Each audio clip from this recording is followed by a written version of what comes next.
예, 그리스도인은 기도하는 사람이라고 얘기를 합니다. 그렇게 기도는 우리 신앙인들에게 그렇게 중요하다는 것이죠. 기도를 통해서 하나님을 만나고요. 기도를 통해서 하나님과 대화하고요. 무엇보다 기도를 통해서 오늘 좀 나누고 싶은 것이 있다면 온갖 유혹을 이길 수 있는 영적 힘이 기도에서 생긴다는 거예요. 그래서 오늘 2월을 마감하면서 또 3월을 준비하면서 오늘 예수님이 가르쳐 주셨던 주기도문의 그 뒷부분 가운데 그 영적인 부분만 우리가 보면서 함께 하나를 또 준비해 나가기를 간절히 바랍니다. 예수님이 제자들에게 기도를 가르쳐 주실 때에 크게 세 가지를 가르쳐 주셨어요. 하나는 하나님의 나라를 위해서 기도하라는 것, 그리고 일용할 양식을 위해서 기도하라는 것, 그리고 영적인 것을 위해서 기도하라는 것, 이런 것들을 가르쳐 주셨어요. 자기 자신을 위해서 기도하는 부분이 있는데요, 하나님을 위해서 기도하는 것뿐만이 아니라 나 자신을 위해서 기도하는 것을 주기도문에서 알려주셨는데 그것은 세 가지예요. 하나는 일용할 양식, 그죠? 일용할 양식을 주옵시고 우리를 죄에서 사해 주세요. 죄 사해 주세요. 그리고 우리를 시험에 들지 말게 하세요라는 그러한 세 가지를 예수님께서 짚어 주셨습니다. 예수님이 가르쳐 주신 기도지만 사실 우리에게 해당되는 이 부분을 보면은 이게 마음에 썩 와닿지가 않아요. 왜 그럴까요? 우리에게 필요한 것들, 우리에게 정말 마음에 확 와닿는 것은 하나님 병 고쳐 주세요. 하나님 물질 많이 주세요. 하나님 제가 100세까지 장수하면서 물질의 풍요로움 속에서 그렇게 병 걸리지 않고 살게 해주세요. 우리 가정에 평안을 주시고 우리 자녀들 형통하게 해주시고 사위에 흥왕하게 해주세요. 이런 기도를 예수님이 주기도문 안에 넣어놨으면은 얼마나 마음이 짜릿짜릿할까요? 그런데 고작 일용할 양식을 주시었고 하루 먹을 양식 달라는 기도로 그냥 모든 것을 퉁 치고 가셔요. 그리고 나서 죄에서 사해 주세요. 시험에 들지 않게 해주세요 하면서 영적인 부분들은 오히려 더 많이 이렇게 기도로 가르쳐 주시는 것을 봅니다. 그래서 우리가 이 기도 가르쳐 주신 기도를 보면서 크게 감동이 안 오네 이렇게 말할 수도 있어요. 하지만 예수님께서 그렇게 죄사함에 대해서 시험에 들지 않게 해주세요라는 그 부분들을 넣으신 것은 그만큼 그 주기도문에 있어서 이것이 주님이 가르쳐주신 기도에 있어서 너무너무 중요하기 때문에 우리에게 그렇게 알려주신 거예요. 우리는 잘 몰라서 그게 얼마나 중요한 것인지 잘 몰라서 소중한지 모르지만 예수님의 입장에서 볼 때는 그것만큼 우리 인생 가운데 중요한 부분이 없다는 거예요. 그래서 그걸 가지고 기도하라는 거예요. 근데 우리가 막 기도하다 보면 사실 그런 부분은 굉장히 적고 일용할 양식을 주옵소서라는 부분은 엄청 많죠. 그래서 우리가 오늘 이 밤에는 일용할 양식을 위한 기도도 하나님께 물론 드리는 개인적인 기도 시간이 있겠지만 오늘 함께 우리의 영을 위해서 유혹을 뿌리칠 수 있는 능력을 위해서 우리 함께 찾아보고 또 기도하고 또 주님께 나아가는 그런 은혜의 시간이 되기를 간절히 바랍니다. 예수님께서는 왜 죄를 용서해 달라는 기도를 하라고 하셨을까요? 세상에서 가장 큰 문제는 죄이기 때문에 그래요. 우리가 이 세상 살면서 이게 문제야 저게 문제야 하는 이야기를 해요. 미국에서 어떤 분이 왔어요. 굉장한 그 투자자예요. 근데 이 분이 얘기하면서 우리나라 얼마 안 가서 소멸될 거다라는 얘기를 하더라고요. 왜요? 너무 애를 안 낳으니까. 출산율이 이래 가지고야 되겠느냐 하면서 사라질 나라라고 그렇게 이야기하는 것을 듣습니다. 맞아요. 저출산 이것도 큰 문제예요. 그리고 또 가정의 문제도 있고요. 또 경제적인 문제도 있지요.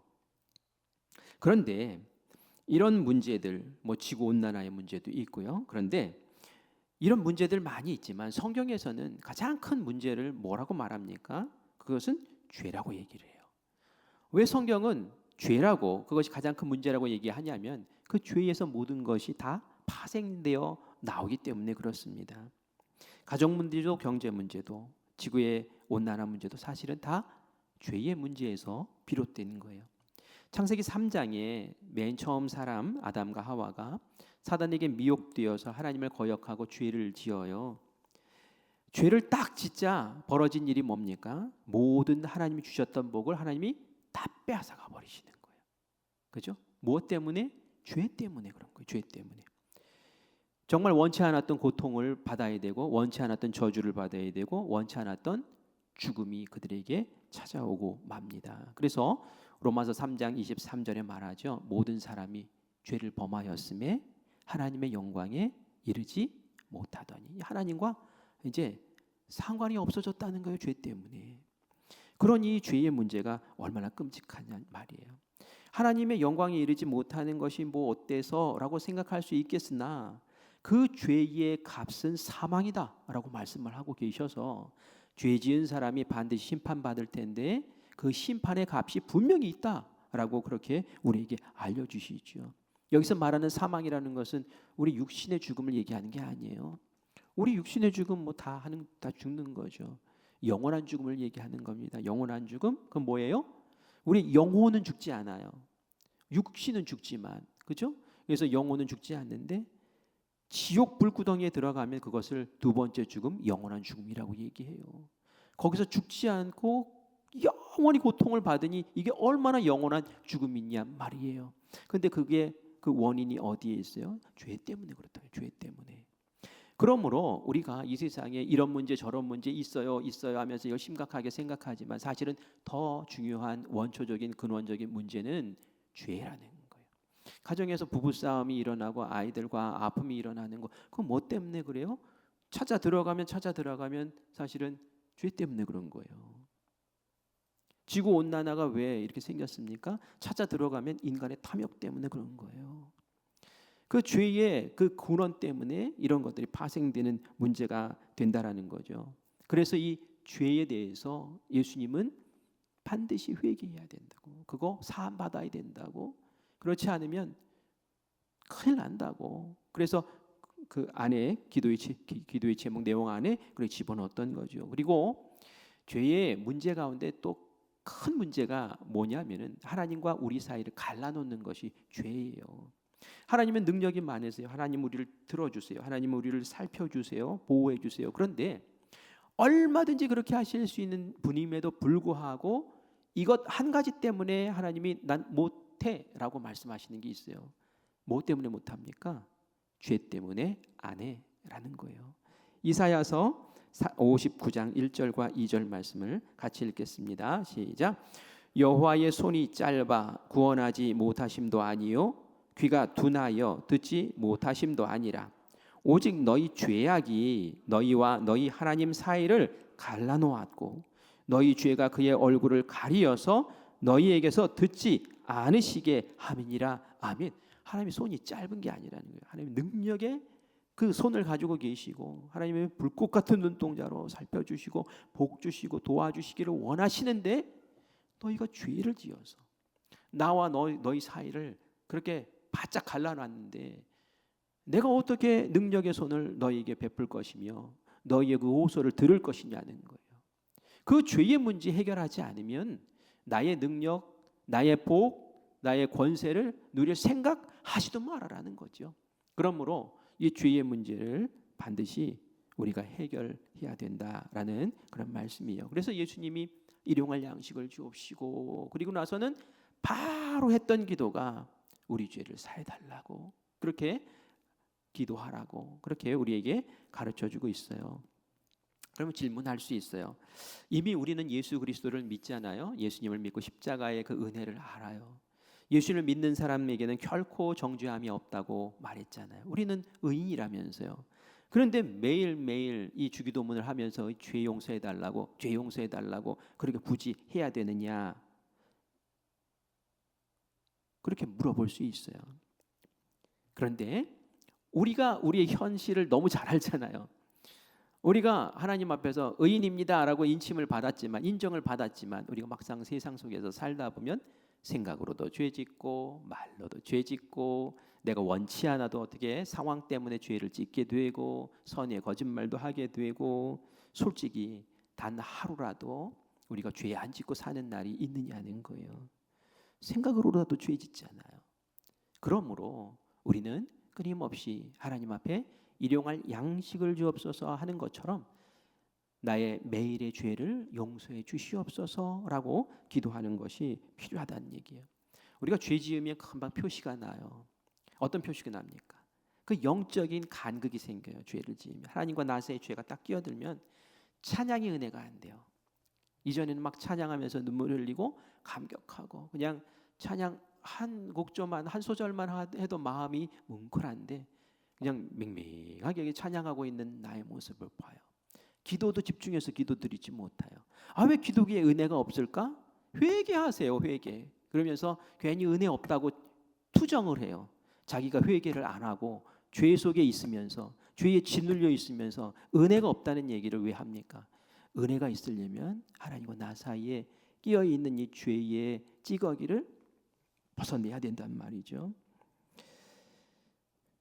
날마다 그래서 우리는 하나님의 은혜를 사모하되 먼저 죄를 용서해 달라고 내 죄에 대해서 민감하게 반응하고 하나님 앞에 그 죄를 회개하는 그 자리에 우리가 날마다 서야 되는 거죠. 요한복음 13장에 보면 베드로가 예수님의 제자들이 예수님 발 씻는 일로 옥신각신하는 일이 벌어져요. 그도 그럴 것이 스승이 제자들의 발을 씻기는 일이 어디 있어요.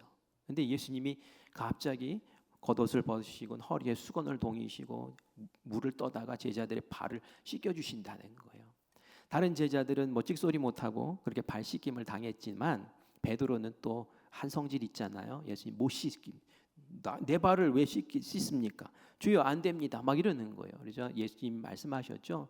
내가 발 안 씻김 너 상관이 없어. 그러니까 또 한술 더 떠요.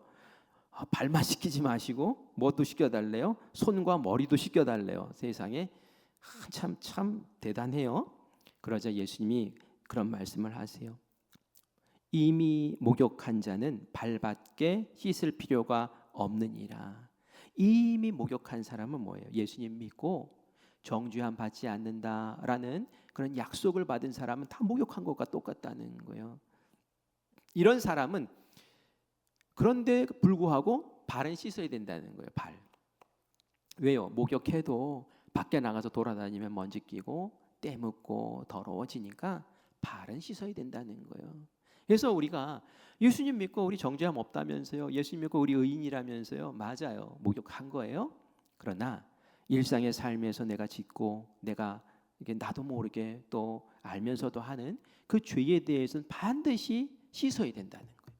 그래서 예수님이 주기도문에 그렇게 그 내용을 집어넣으시고 너희들이 매일의 양식을 위해서 기도하는 것처럼 그렇게 죄 용서에 대해서 사함에 대해서 기도해야 된다는 거예요.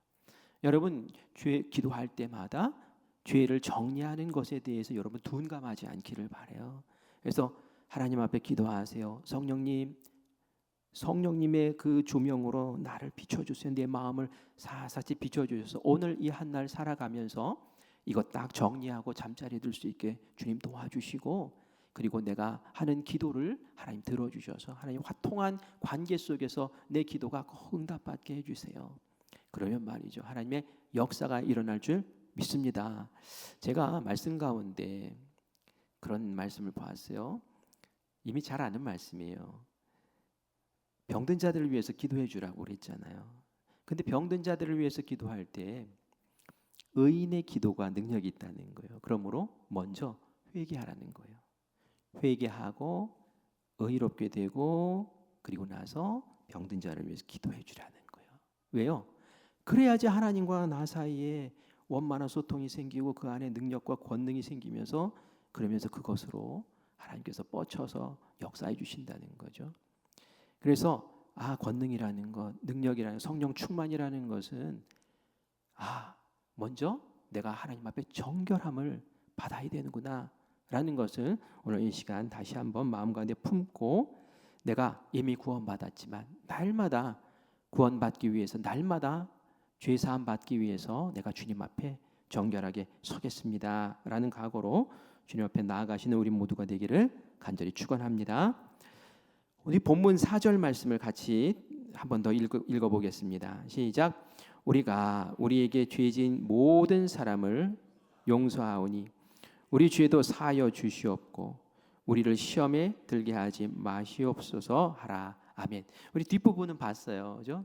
우리를 모든 사람 우리의 죄를 사하여 주옵시고 그 부분은 봤어요. 그런데 그 앞부분에 있는 말씀이 조금 껄끄러워요. 우리가 우리에게 죄 지은 모든 사람을 용서하오니라는 이 표현 말이에요.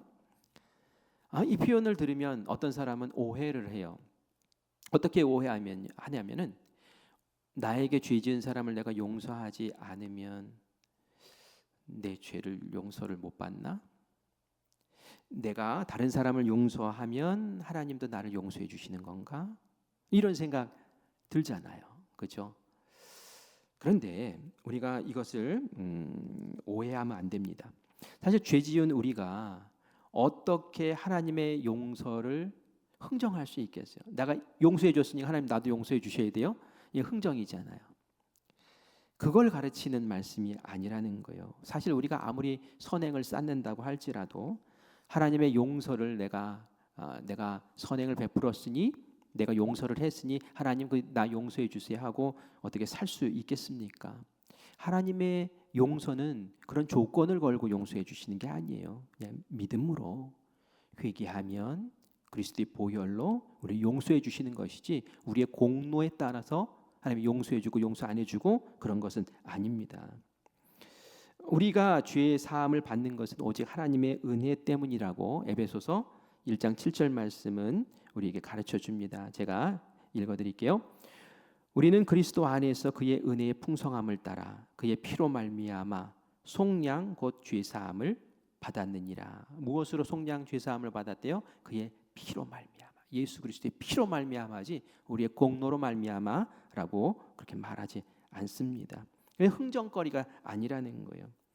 그럼에도 불구하고 우리가 이 구절에 대해서 부인할 수 없는 것은 뭐냐면은 예수님이 하나님이 우리를 그렇게 용서해 주신 것처럼 너희들도 누군가를 용서해 줘야 된다라는 것은 의심의 여지가 없는 거예요. 근데 우리가 어떻게 용서를 할 수 있어요? 우리에게 죄 지은 사람을. 힘들잖아요. 우리 어렵게 만들고 우리를 피눈물 나게 만든 사람을 어떻게 용서해요? 그러나 용서할 수 있는 근거와 힘이 어디서 생기느냐? 그것은 내가 하나님으로부터 용서받았다는 것으로 인해서 생기는 거죠. 마태복음 18장에서 그걸 가르쳐줘요. 용서할 줄 모르는 종의 비유가 마태복음 18장에 나오죠. 거기에 보면 간단해요. 1만 달란트 빚진 자가 있어요. 지금 시세로 따지면 6조 원이에요. 6조 원 빚지면은 못 갚는 거예요. 그죠? 6조 원을 어떻게 갚아요? 참 빚도 많이 졌어요. 그런데 이 사람이 왕에게 빚을 졌는데 왕이 불러서 갚아라 하니까 못 갚습니다. 조금만 시간 좀 주세요 하면서 사정을 해요. 그러자 못 갚을 것 알고 이 왕이 탕감을 해줘요. 다 6조 원을 다 탕감을 해줬어요. 은혜를 입은 거예요. 너무나 큰 사랑을 입은 거예요. 용서를 받은 거예요. 그런데 이 사람이 용서 안 받고 탕감 받고 밖에 나오자마자 자기에게 100데나리온 빚진 사람을 만나요. 지금 시세로 따지면 1,000만 원 정도 된대요. 1,000만 원 딱 빚진 사람, 1,000만 원도 뭐 작은 돈은 아니에요. 딱 멱살을 잡고 너 언제 갚을 거야? 막 쥐고 흔듭니다. 조금만 시간 달라고. 내가 언제까지 기다리냐고. 안 돼 하면서 감옥에다 집어넣어 버려요. 그러자 이것을 본 사람들이 왕에게 이 사람의 이야기를 하고 왕은 그 사람 붙잡아 오라고. 그리고 나서 나는 너에게 빚의 전부를 탕감을 해주었는데 내가 너를 불쌍히 여김과 같이 너는 왜 네 동료를 불쌍히 여기지 않고 그렇게 했느냐? 네가 나에게 은혜를 받고 불쌍히 여김을 받았고 용서함을 받고 탕감을 받았으면 너도 그렇게 해야 되는 거 아니었냐? 하면서 괘씸하게 여기며 옥졸에게 감옥에 집어넣으라고 그렇게 말씀을 하지요. 이것은 뭡니까? 네가 나에게 사랑받았잖아. 감당할 수 없는 큰 사랑을 받았잖아. 그 용서를 받았잖아. 그러니까 그 사랑과 그 용서의 은혜를 밑바탕 삼아서 너도 너에게 악한 일을 하고 너를 어렵게 만들고 너를 공궁에 빠뜨렸던 너의 원수 같은 사람조차도 용서해 줄 수 있어야지. 이게 바로 하나님 우리에게 요청하시는 거지. 내가 용서했으니까 하나님 내가 용서한 만큼 다 용서해 주세요. 요런 거 지혜라고 주신 것은 아니다라는 그런 말씀을 여러분들이 꼭 기억하시고 그 크신 은혜를 받고 용서를 받았으니 나도 용서하는 삶 살기를 원합니다 라고 기도하며 우리의 막힌 것들을 하나님과의 관계뿐만이 아니라 이제 사람 사이의 관계 속에서도 그 용서의 관계들로 다시 한번 회복하고 다시 한번 세워나가는 그런 복된 은혜가 우리 가운데 있기를 간절히 바랍니다. 예수님이 4절에서 그 뒷부분에 보면은 우리를 시험에 들게 하지 마세요. 그렇게 기도를 하라고 가르쳐줘요. 우리의 죄가 우리의 영혼을 파괴하는 무서운 것이라면 시험이라는 것은 그 죄로 우리를 이끌어들이는 거예요. 그렇죠? 죄와 시험은 굉장히 밀접해요. 유혹해서 우리를 끌고 가잖아요. 이 시험이라는 단어가 의미가 두 가지라는 거 여러분 아시죠? 시험, 하나는 테스트하는 거예요. 이 테스트라는 것은 목적이 선한 거예요. 이 사람이 지금 수준이 어느 정도 되나 테스트 해보고 그리고 나서 더 좋은 단계로 올라가게 하기 위해서 더 공부를 맞게 시켜주잖아요. 그래서 좋은 테스트예요. 그런데 이것이 유혹이라는 뜻이 있단 말이에요. 시험, 유혹. 그래서 유혹이라는 것은 뭐예요? 악으로 빠뜨려서 죄짓게 만들고 그리고 나서 무너뜨리고 멸망시키려고 하는 그런 거란 말이에요. 이거 굉장히 차이가 많이 납니다. 시험에 들게 하지 마옵소서. 이건 테스트에 들게 테스트하지 마세요가 아니에요. 그죠? 이건 뭐예요? 유혹에 빠지지 않게 해주세요라는 그런 기도란 말이에요. 사람이 무너지는 이유가 뭡니까? 죄에 빠지는 이유가 뭡니까? 그것은 유혹에 넘어가서 그런 거예요. 시험에 들어서 그런 거죠. 우리 사람의 마음을 마귀가 유혹합니다. 육신의 정욕, 안목의 정, 이 세계의 자랑, 뭐 이런 것들로 이끌죠. 유혹을 해요. 이런 유혹들이 세상에 참 많아요. 마치 전방에 가면은 그 남과 북 사이에 비무장지대가 있고 지뢰밭이 엄청 나다고 하죠. 지뢰밭처럼 많아요. 그래서 발만 잘못 디디면은 그 유혹에 딱 걸려든단 말이에요. 그것이 돈일 수도 있고 권력일 수도 있고 쾌락일 수도 있어요. 여기에 딱 걸려들면 한순간에 인생을 완전히 망쳐버리는 일들을 우리 뉴스를 통해서 많이 봐요. 술의 유혹에 빠져서 아니면 돈의 유혹에 빠져서 막 뉴스에 나오고 패가 망신하는 일들을 많이 보잖아요. 그게 다 그 유혹에 빠진 사람의 결과들이라는 거예요. 이것은 뭐 신앙의 연수가 오래됐다고 피해갈 수 있는 게 아닙니다. 유혹이라는 것은 누구에게나 다 오는 거예요. 단 그 유혹을 구별할 줄 알고 그것을 물리칠 줄 아느냐 모르느냐 이것이 중요한 것이지 나는 신앙의 연수가 오래됐으니 유혹이 없을 거야 천만에요. 예수님의 제자 가운데 가룟 유다 12명 가운데 똘똘해서 예수님이 인정받고 회개를 맡았던 가룟 유다도 예수님과 같이 있는데도 불구하고 사탄이 유혹을 해서 결국은 예수님 팔아먹게 만드는 그런 일들이 있잖아요. 누구에게나 다 온단 말이에요. 그래서 김동호 목사님이 이런 얘기를 하더라고요. 마귀는 결코 한 방을 노리지 않고 잽으로 성도들을 넘어뜨린다. 이게 무슨 말인지 알겠어요? 권투 하시는 분들 한 방에 그냥 날려서 그냥 이 한 방으로 KO 시키려고 하는 게 아니라 마귀는 말이죠. 톡톡톡 잽으로 이렇게 톡톡톡 건드리면서 데미지를 만들고 그리고 이제 주저앉게 만든다는 거예요. 이게 뭐냐면은 먼저 생각을 속 집어넣는 거예요. 성도들에게 싹 집어넣어요. 그거 해도 괜찮아 하고 유혹을 하는 거예요. 그러면 처음에는 우리가 이래요. 안 돼. 이건 죄야. 단호한 태도를 보이죠. 한 번 또 툭 잽을 던져요. 아무도 안 보는데? 이러면서 또 하는 거예요. 그러면 그래도 하나님 보시잖아. 또 이러면서 물리치죠. 똑같은 상황을 또 만들어서 또 합니다. 또 잽을 탁 던져요. 다른 사람도 하잖아. 왜 너만 안 해? 다른 사람 다 하는 거야. 네 번째 유혹이 또 들어오면 어떻게 해요? 나도 한번 해볼까? 이러면서 이제 딱 걸려드는 거죠. 마귀는 잽을 툭툭툭툭 던지면서. 그러므로 우리가 이 잽을 잘 구별할 줄 알아야 되는 거예요. 막 큰 모션 쓰면서 막 달라들면 저 녀석이 나를 미혹하고 나를 무너뜨리려고 작정을 하고 달려드네 이렇게 할 수 있지만 은근슬쩍 와가지고 톡톡톡톡 건드릴 때 그것을 딱 구별할 줄 알아야 되는데 그 유혹을 물리칠 수 있는 영적인 능력의 힘은 어디에서 오는 걸까요? 그것은 바로 기도에서 오는 거예요. 기도에서. 예수님이 겟세마네 동산에서 알려주셨잖아요. 베드로에게 자지 마. 자는 애들 막 흔들어가지고 제발 좀 자지 마. 자면 안 돼. 깨어 있어야 돼. 그러면서 하셨던 말씀이 이 말씀이에요. 제가 읽어드릴게요. 나와 함께 한 시간도 깨어 있을 수 없더냐?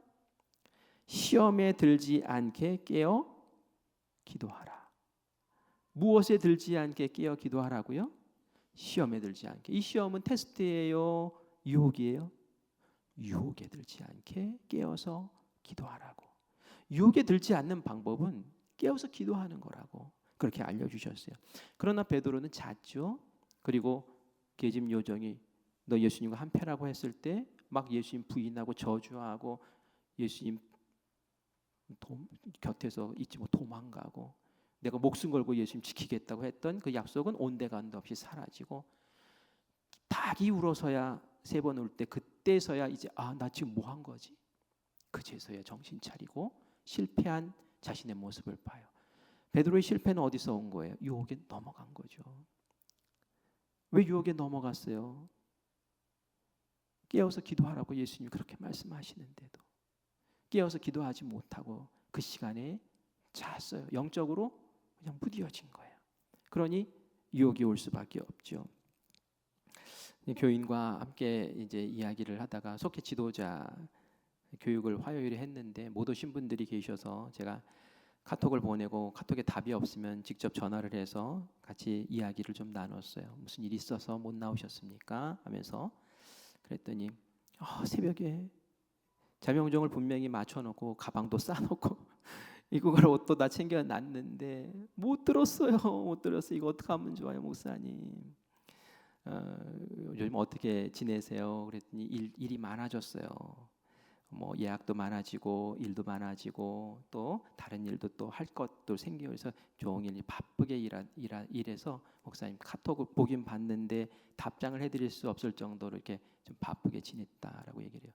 바쁜 거 좋은 거예요, 나쁜 거예요? 요즘처럼 불황에 바쁜 거는 좋은 거죠. 이전에는 일이 없다고 저에게 기도 좀 해달라고 했던 분인데 그래서 제가 어떻게 얘기했을까요? 너무 바쁘시대요. 그러면은 바쁘시군요. 그럼 어쩔 수 없네요. 이렇게 얘기했을까요? 사실은 제 인간적인 심정으로는 그렇게 말하고 싶었어요. 그런데 그렇게 말할 수가 없었어요. 조절해 보세요. 조절해 보세요.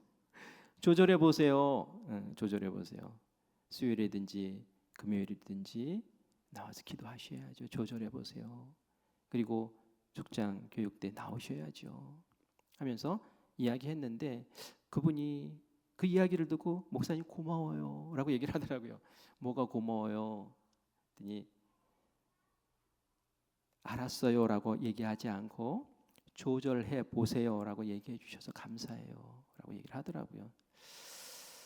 흔들어 깨워주셔서 고맙다는 거예요. 사실 베드로의 모습 보면 얼마나 졸리면 저렇게 잘까 싶어요. 예수님이 그렇게 일어나다 또 자. 얼마나 피곤하면 그러겠어요. 예수님도 참 너무하시다. 야박하다. 피곤한 거 모르나? 그런데 예수님이 왜 그렇게 흔들어 깨우셨을까요? 그것은 네가 지금 깨어서 기도하지 않고 영적으로 그렇게 깨어있지 않으면은 너를 잽 하면서 너에게 그 던지는 그 유혹에 너 팍 넘어진다니까. 그 시험에 팍 무너진다니까. 그 계집 여종이 무슨 힘이 있어요? 그냥 그 종이 그냥 어린애가 그냥 한마디 던진 것에 그냥 화들짝 놀래가지고 그냥 냅다 도망을 치고 말이죠. 이게 바로 베드로가 그냥 얼굴 빨개지도록 느꼈던, 가슴 무너지도록 느꼈던 그 부끄러움이었단 말이에요. 나중에 베드로가 서신을 보낼 때 베드로전서에 그게 얼마나 사무치는 그런 한이 되었던지 이런 고백을 합니다. 베드로전서 5장 8절에서 9절에 있는 말씀인데 세 번역으로 제가 읽어드릴게요. 잘 아는 말씀이에요. 정신을 차리고 깨어 있으십시오. 여러분의 원수 악마가 우는 사자같이 삼킬 자를 찾아 두루 다니십니다. 믿음에 굳게 서서 악마를 맞서 싸우십시오. 마귀가 잡아먹을 사람들을 찾아다닌다는 거예요. 영적으로 무디고 시험하면 금방 넘어질 사람, 그런 사람들을 찾아다닌다는 거예요.